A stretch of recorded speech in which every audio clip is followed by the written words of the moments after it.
शास्त्र उजेल सत्ता छोड्छु मैले। बाबा हजुरको फोन आइसक्यो। कसले गर्यो? अन्य नम्बरबाट छ। हेलो हेलो, को बोले? म ह्याप्पी बोले। अर्कालाई स्याड बोल्नु के तरको ह्याप्पी भगौडा? धेरै भयो नभेटेको, यसो भेटौँ कि भनेर नि। तिमीले पो नभेटेको धेरै भयो, मैले त भेटेको ताजै छ नि। चाहिन्छ तिमीहरू मेरो घर आउनु पनि पर्दैन, बसेको भेट्नु पनि पर्दैन। मेरो घरको गेट तिम्रो लागि बन्द भइसक्यो है। मलाई फोन नगर, राख।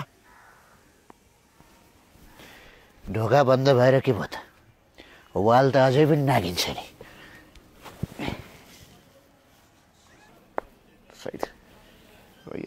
चिया ल्याऊ है, चिया चिया।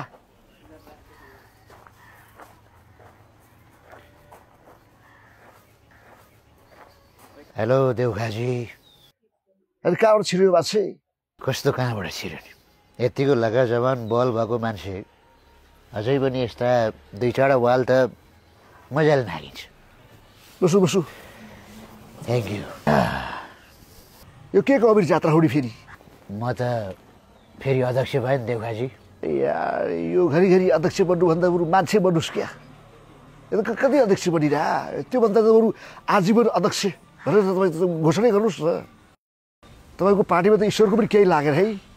तपाईँलाई थाहा छँदैछ त, हामी कम्युनिस्टहरू भनेको ईश्वर मान्दैनौँ भन्ने। अनि ईश्वरको केही लाग्छ त? ठुलो कुरा नगर्नुहोस्। एउटा बस्ने धुर्काउनु भएको थियो र अहिले बस्न लायक ठाउँ पाउनुभयो। देउखाजी, फटारको सरदार हुँदा पनि फाइदै हुँदो रहेछ क्या। तपाईँ त भाग्यमानी हुँदो रहेछ नि। तपाईँलाई त छोरोहरूले उठाइहाले, मलाई त भाइहरू अग्सो पाएर वक्कै लगाइरहेछन्। अरे यार घरै जलेर खरानी भइसक्यो, के अग्स भनेको त्यही खरानी भयो भने हामीले धर्छु तल दिदिनु भनेर वक्कै लगाइसक्यो यार। तपाईँ बोल्दै नबोल्ने पर्नुभयो, म बोलेकै ठेगान लाउने परे। म त पक्का त्यो एकजना कलाकार छन् नि शिवहरि पौडेल भन्ने, तिनको फ्यान हो। पुवाक्क मुखमा हान्नु जस्तो भन्नु, रिस उठेकोलाई ठेल दिइहाल्यो। अनि त्यो समाचार भन्ने केटो र त्यो यसो गरेर ऱ्याप हान्ने केटो त मिलेर त के हो? अब जो मिले पनि तिनीहरूको पार्टी हुने भनेकै त्यही 13औं 14औं पार्टी हो। हामीलाई बालै भएन। नचाहिने कुरो नबोल्नुहोस्। अघिल्लो पटकै त्यो समाचार भन्ने केटो चौथो भइरहेको थियो, कसरी 13 14 हुन्छ? तपाईँलाई मेरो पढाइ थाहा छैन? मेरो पढाइ नै सुरु 13 14बाट हुन्छ। अनि त्यो गुण बोल्ने केटाहरूको कुरा नगरौँ।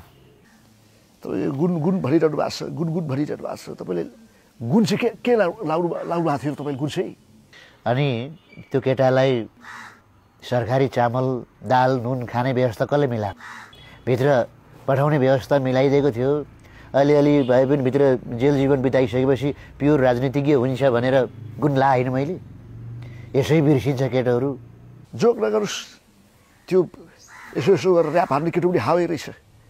फोहोरहरू लगेर सिसिडोलमा फाल्छु भन्थ्यो, तपाईँलाई त गुड्डुमै छोडेर हिँडेछ नि। धेर स्याभेज नहुनुहोस्।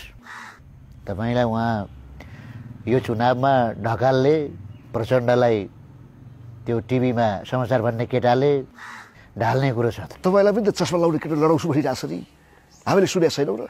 तपाईँले फेरि कान सुन्न छोड्नु भएछ। त्यो केटाले लड्छु भने आइन, लर्न गर्छु भने हो। अब त्यो केटो स्ट्याटस मात्रै लेख्छ, मिडिया कहिले फेस गर्दैन, बोल्न जान्दैन। यसो झापातिर गयो भने बोल्न सिकिएला, अलिअलि भए पनि छलछाम गर्न सिकिएला। नसिक्नु सिकेपछि गुरुबासँगै सिकौँ भनेर त्यहाँ आउन आँट्या हो, लड्न होइन। सिकिहाल्छ नि त्यसले त। तपाईँलाई फेरि यो गुरुबा ढोक्छु भनेर खुट्टा ताडेर उत्तानो पार्दैला नि। मलाई उत्तानो पार्न त सम्झिने पानी छम्किने, उत्तानो चाहिँ बरु तपाईँलाई पार्लान्।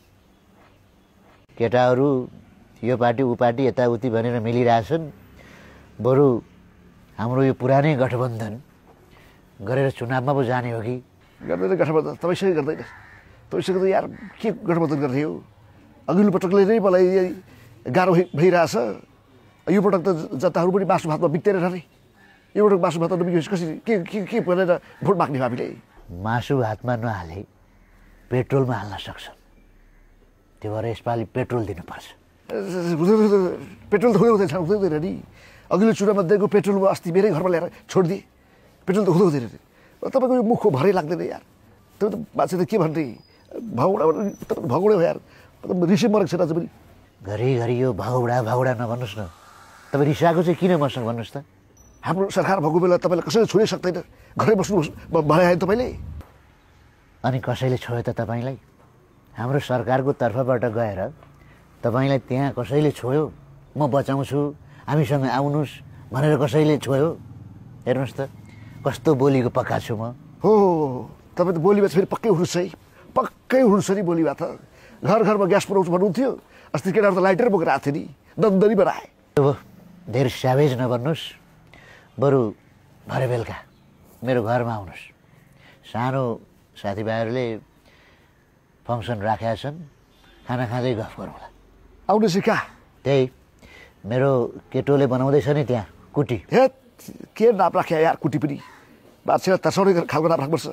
तपाईँको यो कुटी लुटी भन्ने शब्द चाहिँ खुब फाप्ने। तपाईँ यहाँ कुटी लुटी भन्ने नाम राख्दै गर्नुहोस्। उता जेनजीले आमालाई खुब शक्तिशाली बनाएको बनाइन्छ, दिनदिनै पावरफुल भएर वहाँनिर यसरी हामीलाई गाह्रो पार्ला जस्तो छ।